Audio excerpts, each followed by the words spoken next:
मूलं गुरुमूलति पूजामूलं गुरुपदं मन्त्रमूलं गुरुवाक्यं मोक्षमूलं गुरुकृपा गुरुदेवो गुरुधर्मो गुरुनिष्ठा परं तपः गुरुपरतरं कि नास्ति नास्ति तत्त्वं गुरु परम्। सिया राम मैं जान सबके करत हूँ पगबंधन राम कथा में आके विराजो हे अंजनी के नंदन।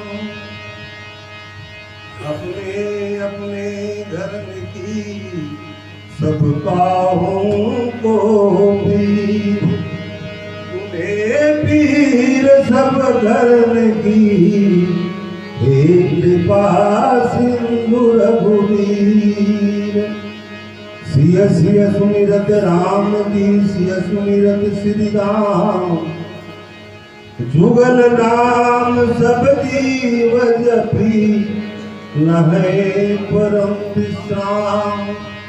तुलसीदास जी के पद कमल बारंबार मनाओ जस गाओ प्रभु राम के हम मत हो सहाय। कर्पूर गौरम करुणावतारम संसार सारम भुजगेन्द्रहारम सदा वसंतम हृदयारविंदे भवं भवामि सहितं नमामि। या देवी सर्वभूतेषु मातृरूपेण संस्थिता नमस्तस्यै नमस्तस्यै नमस्तस्यै नमो नमः। अतुलित बलधामं स्वर्णशैलाभदेहं धनुजबल कृशानुज्ञानि नामाग्रगण्यं सकल पुण्यधाम वानराणामधीशं रघुपति प्रिय भक्तं वातजातं नमामि। देवानी की देवी सरस्वती माँ तो हंस न जावती धावतिया बैठे इस संत समाज में माँ तो राम कथा बरसावतिया वह काकी की जान सुनावतिया वह भेदों की बानी बतावतिया बरसों से पड़ा मन बंजर माँ वह कथा सुधा सरसावतिया वह राम कथा बरसावतिया।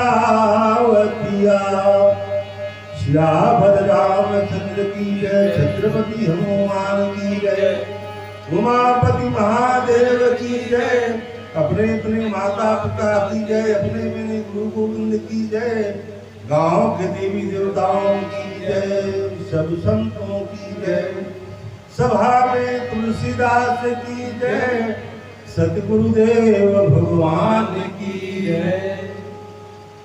राम कथा के प्रेमी उपस्थित संत जन प्रबुद्ध जन विप्रजन विद्याविधि मानस मंडली के सभी सदस्यगण और हमारे जिज्ञासु मानस परिवार का भी बहुत अच्छा सहयोग है उनका भी हमारे बीच में उपस्थिति है।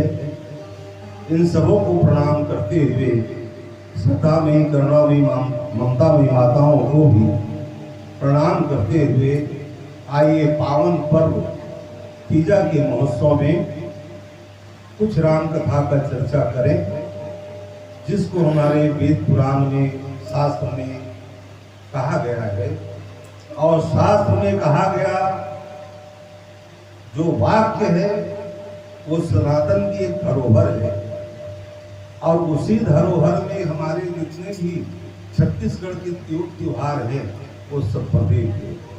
जैसे इसके पहले भगवान शिव का महीना भर उपवास किया जाता है, उसके बाद हलछठी का त्योहार आता है, उसके बाद जन्माष्टमी का त्योहार आ जाता है, और जन्माष्टमी के ठीक बाद होला होने के बाद तीजा का मौसम आ जाता है। कहते हैं इस सब में देवी देवताओं का वास है। जैसे हलछठी में माता दुर्गा का वास है, और उस दुर्गा का वास में दुर्गा के जब पर्व चलता है तो संतान के सुख के लिए माता से ही निवेदन किया जा सकता है, क्योंकि एक बालक का सुख सुविधा उनका माता के सिवा देखभाल करने वाली कोई नहीं होता। इसलिए माता हलषष्ठी का व्रत पूजा करके माताएं उस माता को मनाती हैं कि हे माता, मैं भी माता हूँ लेकिन तुम सबकी माता हो, इसलिए हमारे संतान का देखभाल रख रखाव आपके द्वारा हो। और जहाँ संतान के लिए पूजा की जाती है उसके बाद भगवान श्री कृष्ण का प्रादुर्भाव होता है। कहते हैं कि कृष्ण का जन्म लेते ही जो विपदाओं से घिरा हुआ समय शुरू होता है वो माता दुर्गा, माता भोलेनाथ की कृपा से ही भगवान कृष्ण जी उस समस्याओं का निराकरण किए और अपने दुश्मनों को विजय प्राप्त किए।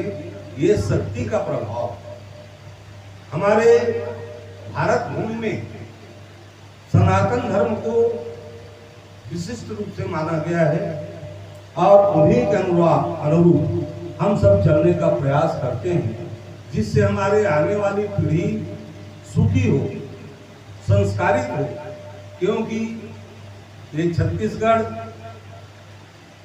खासकर भारतवर्ष में ये छत्तीसगढ़ ग्लोरिन बेटी कहा गया है, और ग्लोरिन बेटी इसलिए है कि ये छत्तीसगढ़ कृषि प्रधान भी है, ऋषि प्रधान भी है।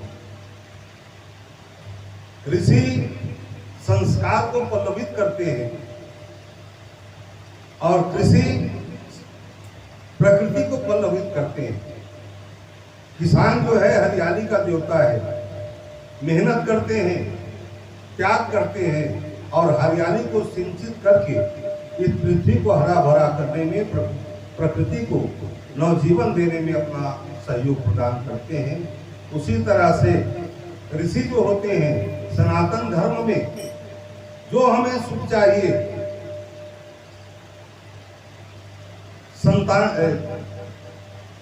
संस्कृत होकर के हम जो कर्म करें वो ईश्वर के प्रति हो, साधना से जुड़े हुए हो। और इसी क्रम को आज तीजा के पर्व में माताएं संतान के लिए, पति के लिए, अपने भविष्य के लिए माता जी से पुनः निवेदन करती हैं। और यह रास्ता किसी न किसी का दिखाए हुआ होता है। जब तक के पुराने लोग, सनातनी लोग उस मार्ग को प्रस्तुत नहीं करेंगे, तब तक कि आज के आने वाली पीढ़ी, आज के आने वाले संतान उस मार्ग में चलने में भरोसा नहीं कर पाएंगे। इसलिए हमारे जितने भी संस्कारित पुरुष हैं जो इस पृथ्वी में जन्म लेकर के आए और आ करके सभी को अपना अपना धर्म बताए। राम जन्म में कहा गया है, प्रात काल उनके रघुनाथा, मात पिता गुरु नावई माथा। सबसे पहले पुत्र का संस्कार वही, संस्कारवान वही है जो अपने माता पिता को प्रणाम करे। माताओं के लिए कहा गया जितने भी कर्म हैं वो पीछे, लेकिन पति देवता उनका परमेश्वर माना जाता है। इसलिए पति की सेवा, सास ससुर की सेवा, और उसके बाद संतान का सुचारू रूप से संतान का सेवा करके उसको संस्कार की ओर मोड़े। यही सब हमारे व्रत त्योहार से शिक्षा मिलती है। माता पार्वती ने भी कठिन तपस्या की, क्योंकि अवतारी पुरुष है, पुनर्जन्म हुआ है, पिछले जन्म में सब जानती हैं कि क्या होना चाहिए क्या नहीं होना चाहिए, लेकिन उस समय एकांकी भाव को अपनाया और एकांकी भाव को अपना करके अपने मार्ग को खुद से बंद कर दिया। शास्त्रों में कहा गया है कि 7 वचन जब शादी के समय माना जाता है, उस 7 वचन का पालन किया जाए, तभी पत्नी और पति का जीवन अच्छा रह सकता है। लेकिन माता सती ने 7 वचन का उल्लंघन कर दिया, इसलिए वो दक्ष की बेटी थी। इसीलिए संत ने कहा, मुनि संग विदा मांगे त्रिपुरारी, चले भवन संग दक्ष कुमारी। जो ऋषि महात्मा होते हैं वो पहले की बात को जान जाते हैं क्या होने वाला है। जब महादेव जी महाराज बहुत सीधे हैं, राम कथा में रुचि रखते हैं, राम कथा इसका धन है, उसको सुनने के बाद प्रसन्न हुए और प्रसन्न होकर के कहते हैं, मुनिवर कुछ मांग लो दक्षिणा। कथा सुनने के बाद कुछ ना कुछ दक्षिणा देनी चाहिए, क्योंकि कहने वाला हमको सुना रहा है राम की कथा, हम बैठ करके सुन रहे हैं, तो हमारे ऊपर सुनने का कर्ज चढ़ा।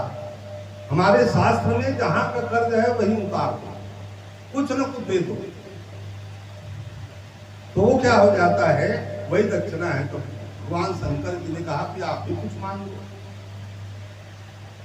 ऋषि पूछी हरि भगति सुहाई, कही शंभु अधिकारी पाई। कथा तो अधिकारी को ही सुनाना चाहिए, जो अधिकारी हो। सीख तो आपको कीजिए जाको सीख सुहाय, अनाधिकारी को सीख दे अपना हानि कराए। जो अनिच्छा पूर्वक सुन रहा है उसको सुना करके अपना ही हानि कर रहा है, क्योंकि बांटना उसी को है जो इसका ग्रहण कर सके, जो अमल कर सके, जो उसको मान सके। एक बढ़िया उल्लेख है इसमें। एक जन चिड़ैया रूख पर घोंसला बना रहा है, वो घोंसला में उमर रहा है कि वो बच्चा रहा है, दूसरा चिड़ै बन रहा है तो। और एक दिन औकर नीचे में, वही पीपर के नीचे में जो पिंजरा घोंसला बना रहा है, भूयल फन के। अब एक दिन ऐसे हो, इस गरा पानी आंधी घूमी और गरा पानी, तब बेंदरा हा वो घोंसला में रह नहीं सके, खा ले ये हम दूसरे करा पीटे पानी पर है, बेंदरा टका गए ऊपर डालना देखी तो चिड़ै मन बढ़िया दूसरे घोंसला में दूसरे मैं धूप पात हो, और ये मन ऊपर में सुख करा थे, देखिस नहीं तो हम से कुछ सहारा चाहत नहीं की, वो चिड़ै कथे मानुष जैसी हाथ पैर, मानुष जैसी काया, आठ मास बीत गया क्यों ना छाजन छाया रे इसे।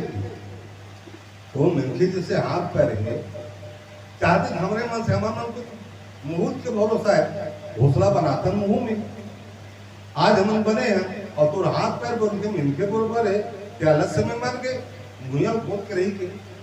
अब पानी भर गए तो गबरा में, तब तेल देखा था, सोतिल देखा था, और हमारे गिरा थे घर का हवा बढ़िया झूला था, बेंद्रा ला बढ़िया गुस्सा लागे था, बताइए बढ़िया, लेकिन बोला लगे गुस्सा, मैं दुख में मारा था, और ये मुंह दे देवा थे, वो बेंद्रा कुदत कुदत करा पानी पाचन कुछ चढ़ी ऊपर में, और जा डाले जो हले से नहीं, तो पीला गिर गए, घोंसला गिर के चिड़ै मंडलो गिर गए।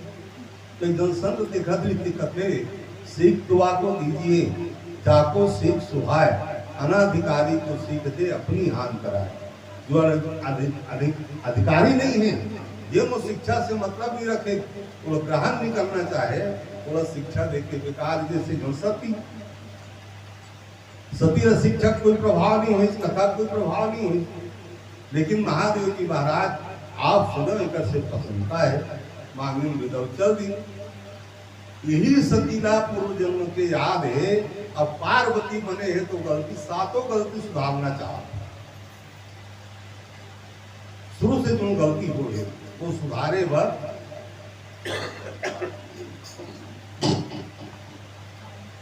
और गलती सुधारे पर बड़ा प्रयास करना पड़ता है। गलती करना साधारण, लेकिन गलती करके सुधार देना, उसको सुधारना मुश्किल का काम। जब सती बालपन में नारद ऋषि है गुरु के रूप में, और आपको पता है इसकी सती तुम्हारा भाग्य तो प्रबल है, लेकिन शुरू में कुछ गड़बड़ी है। जोगी जटिल काम मन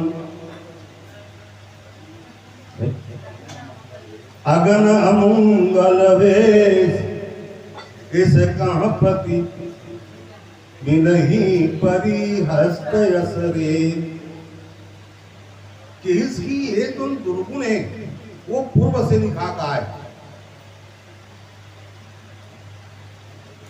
इसका पति जटाधारी होगा, जटिलपन का होगा, नगन होगा, अमंगल वेश होगा। ऐसे पति को पाने के लिए साधारणता नहीं मिलेगी, क्योंकि उसका मन जटिल है।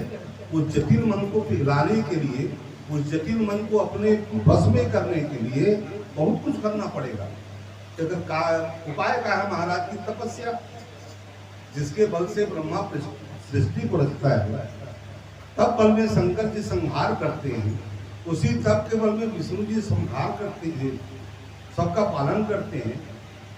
तो ऐसे तप में जितनी शक्ति है, जो सब पालन कर लेते हैं, संहार कर लेते हैं, निर्माण कर लेते हैं, ऐसा तप का रास्ता अपना। माता सती समझ के कि मुला पूर्व जन्मवाला सुधारना है, और बालपन से ही सती त्याग तपस्या करे व निकल गया बचपन से। अब कहते हैं कि जो नया पकौड़ी हो वो भगवान में अर्पित किया जाए, बहुत सुंदर है। आधे उम्र में चढ़ाओ, इतना फल भी मिलता है, और जब वो पक जाए, गिरने लायक हो जाए, उस समय चढ़ाओगे तो कोई मतलब नहीं। और माता सती से, माता पार्वती से ये भी शिक्षा मिलती है, हमें त्याग तपस्या जो भी कर सकना है वो बालपन में करें। और हम संस्कार में भी देखते हैं, बालपन में पढ़ाई किया जाता है, स्कूल भेजा जाता है। उस समय जो कक्षा में जाकर के बालक संपन्न होता है पढ़ाई लिखाई में, यदि उन्हें प्रौरस्व में भेजा जाए, उम्र बीतने की भेजा जाए, किशोर अवस्था खत्म हो जाए, और उसके बाद उसको पढ़ाई लिखाई में लगाया जाए, तो कर ही नहीं सकता, क्योंकि उसका दिमाग भटक गया, हाथ नरम नहीं था, कड़ा हो गया। कलम कैसे पकड़ेगा? जो हाथ बालपन में नरम रहता है और कलम को जैसे पकड़ करके घुमा सकता है घुमा लेगा, लेकिन वही हाथ जब कड़ा हो जाए, जैसे तबला बजाना, हारमोनियम बजाना, जितना हाथ नरम होगा उतना ही पल्ला में खेल सकता है, उतने सकुशल तबला में चाल दे सकता है। उसी तरह से बाल्यकाल में पढ़ाई का महत्व इतना है, नरम रहता है, हृदय नरम रहता है, मन कोमल रहता है, उसमें भगवान की भक्ति सहजता से हो सकती है। इसलिए बालपन में सती जी ने तपस्या चुना और तपस्या किया। तपस्या बहुत बढ़िया तपस्या की, बहुत जोरदार तपस्या की। उतना तपस्या कहते हैं कि किसी ने नहीं किया। अस तप किन्न न काहू, ऐसा तप किसी ने नहीं किया। जैसे सहज संबत कन्न मूल फल खाए, 100 बरस तक के कन्न मूल फल खा करके ही माता सती ने इस तपस्या को पूर्ण किया। अभी उन्होंने बिखरे हैं तो बाबू की चर्चा पूछी जगन्नाथ जी है कि ये का कबू हाथ पूछे बाबा ऐसे, तो मैं कहूँ देख जी, माता सती के पार्वती के जीवन से देखो कन्न मूल फल नहीं आए, और हो सकते तीजा तिहार के दिन वो कर्ज फल नाम रापारी सुनी, करेला चरम रापारी सुनी, वो जो हाथ में लग के वही फल न खाए, जेन पत्ता गिरे रहे तेरा खाए, तोड़ के नहीं खाए। जो पत्ता फल गिर जाए वही पत्ता के भक्षण करे, और जेन फल न तोड़ना है, गिरे हुए फल नहीं खाए, जेन हाथ में लग के वही फल न तोड़े और एक तो फल खाए। ऐसे नहीं कि फल न तोड़ ले, ये थोड़ी तोड़ ले, और जब कब तो हाथ लिखा आघात लिखा, इसमें एक फल हो सकता है करेला चाहत रखी सोई, तब ईश्वर की मर्जी तो आया भाई। अब वो एक शिक्षा बन गए, दाई मन करा और भात का हमारे छत्तीसगढ़ के प्रमुख भोजन है, हमारे छत्तीसगढ़ के प्रमुख भोजन है। दुनिया भर के छत्तीसगढ़ के आदमी ना कई किस्म के खवा दे, लेकिन यदि भात नहीं खाई तब दिन चावल खाए भी नहीं लागत। फाइबर तो बढ़िया बढ़िया मिलत है, लेकिन चावल हम मिलती से ना हम राम सत्तम के रहा दर्री 4 दिन रहना पड़ के नहीं, गाँव वाला में छोड़ भी नहीं करे तो दर्री में रहे 4 दिन फकत रोटी हो वही कर। हम भागवत वाला महाराज रहा है, वो महाराज आ गए, वो महाराज आ कहते हमारे यहाँ सुनाद रहते जी 4 पर तब मैनेजर बाबा कहते देख कर हम रोटी खा कल्लर खा गए, यदि ते चावल खाऊं कब तक जाबो वो खन गए वो नहीं झर रहा 4 हाड़ी भात ला खा ली नहीं साथी 4 हाड़ी भात उकर बाद मुझे खन रहे हो ना ये सब रांधे लागी तब भैया होगी जब तक छूट तब खवा। मतलब छत्तीसगढ़ के आदमी भोजन में चावल ही पसंद करता है, इसलिए करू भात में भात के साथ करू के साथ भात को जोड़ा गया मेरे ख्याल से ऐसा लगता है, क्योंकि हम छत्तीसगढ़िया लोग हैं बच्चे से लेकर और सब लोग खा ही सब खवा दिए, लेकिन अक्का जरूर कहीं भाते नहीं खाते हम सब खाते भात नहीं खाते।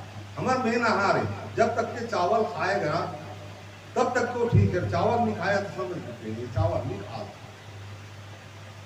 तो इस तरह से ये पर्व में चावल करू भात के साथ में खाया जाता है, समूह में उपवास रहा जाता है और उपवास करके अपने परिवार को सुखी करने के लिए माताएं जो है ये 3 दिन तक निराहार रह करके सबका कल्याण के लिए, गांव के कल्याण, समाज के कल्याण, पति के कल्याण, माता पिता के कल्याण, सबके कल्याण के लिए ये व्रत करते हैं। और इसके बताए हुए रास्ते पर माता सीता ने भी चला और उन्होंने भी अपने पति को अनुरूप में पाया। इसका चर्चा भजन के बाद करेंगे।